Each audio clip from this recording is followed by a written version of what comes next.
Sejak dulu, tanaman kapuk di Indonesia telah dimanfaatkan secara optimal untuk keperluan-keperluan yang berhubungan dengan mebel.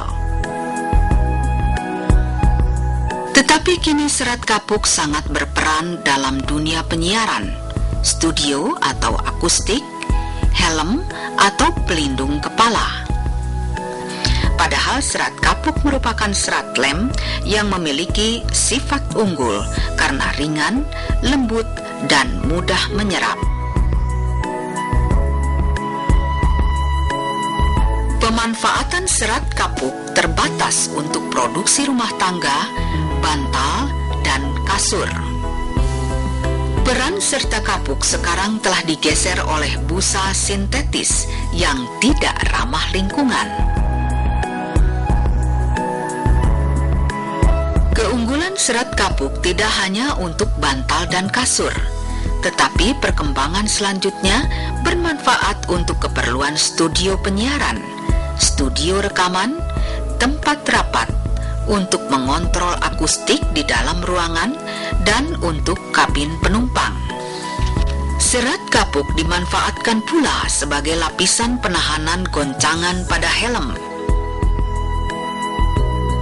Hasil penelitian Pusat Penelitian Fisika LIPI menyatakan bahan kapuk berfungsi sebagai penyerap suara yang berperan untuk mengurangi pantulan atau refleksi energi suara, maupun sebagai bahan yang mengurangi hantaran atau transmisi energi suara dari dalam keluar ruangan atau sebaliknya.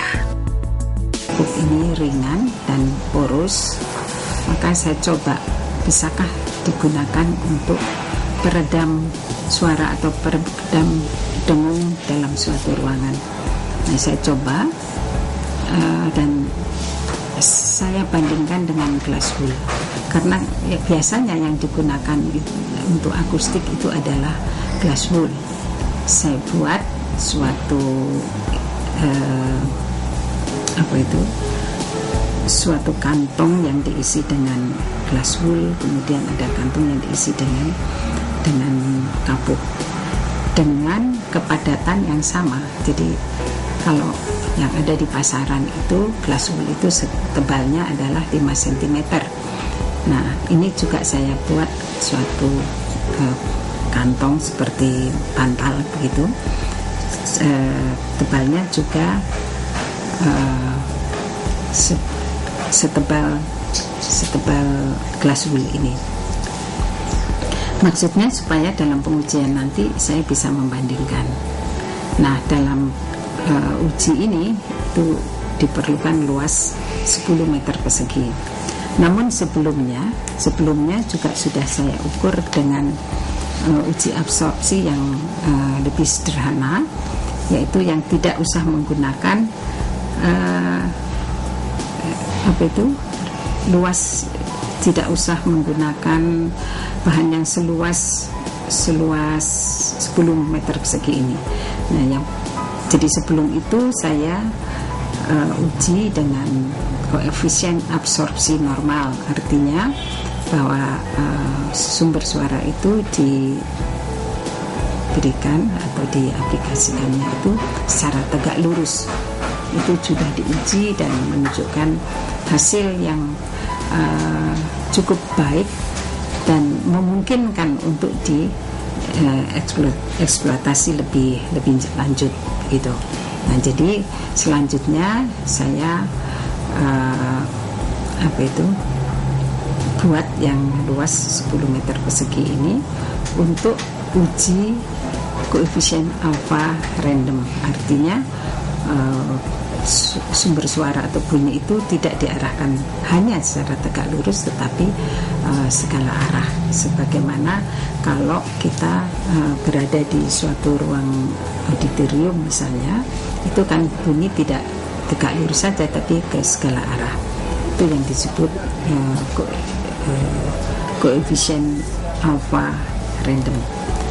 Penelitian di laboratorium ketika dibandingkan dengan serat kaca, serat kapuk dapat bekerja dengan baik, bahkan bisa menggantikan peran serat kaca yang banyak digunakan sekarang. Dalam skala laboratorium, penelitian dilaksanakan dari serat kapuk kualitas terbaik yang tersedia secara komersial dan dijual bebas.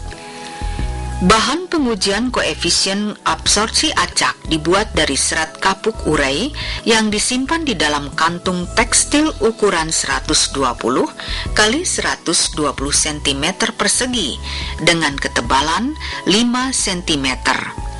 Sedangkan kerapatan serat kapuknya diatur menjadi 16 kg meter kubik. 9 kantung kapuk dibuat untuk memenuhi ukuran minimum sampel standar, yaitu 10 meter persegi, sementara bahan yang sama dibuat dari serat kaca. Untuk pengukuran sifat kedap suara dari serat kapuk dengan mengukur ciri-ciri transmission Lawson TL, kemudian 2 lembar kapuk disiapkan menggunakan cetakan panas.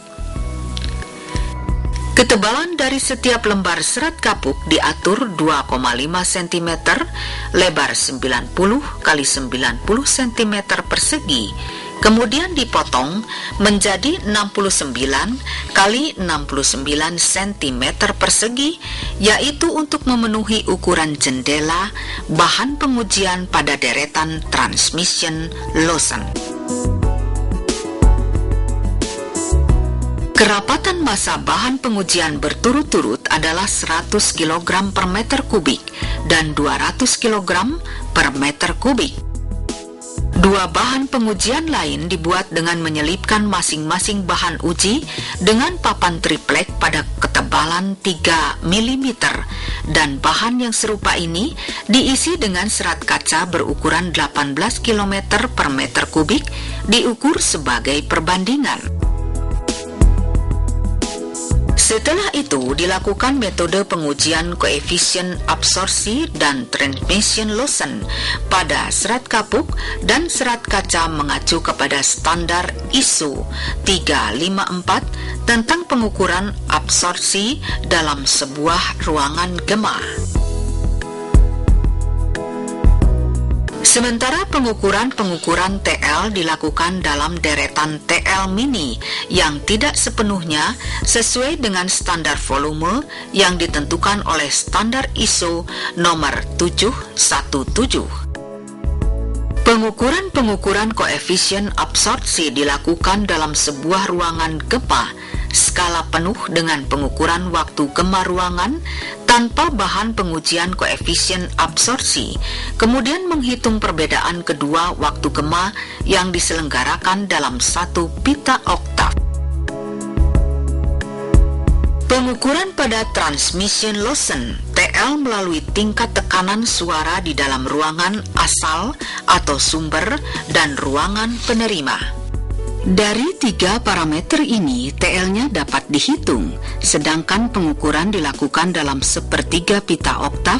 Grafik TL diplot pada kurva standar sound transmission class STC, gunanya untuk mendapatkan nilai STC bahan penguji, sedangkan nilai STC ditemukan ketika menggeser kurva standar sepanjang kurva TL yang diukur untuk memenuhi kriteria deviasi pada masing-masing frekuensi tunggal yang tidak melebihi 8 dB dan nilai maksimum yang diperbolehkan dari keseluruhan deviasi pada sebuah pita frekuensi adalah sebesar 32 dB.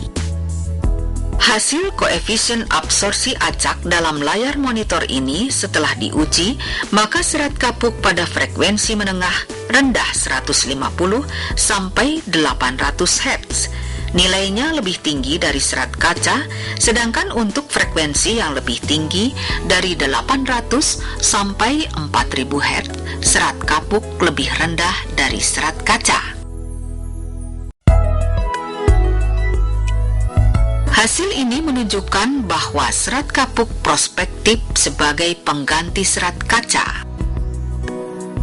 Tabel-tabel ini menunjukkan bahwa bahan-bahan lembaran, kerapatan massa, maka kapuk memungkinkan sebagai pengganti serat kaca sebagai bahan kedap suara. Kerapatan massa serat kapuk dari penelitian ini lebih baik seperti terlihat dari layar monitor pengukuran. Dari penelitian ini, maka serat kapuk bisa dimanfaatkan sebagai bahan penyerap suara, penahan goncangan pada helm, mengurangi pantulan energi suara, dan mengurangi hantaran energi suara dari dalam dan keluar ruangan, dan mengontrol akustik di dalam ruangan dan kabin penumpang.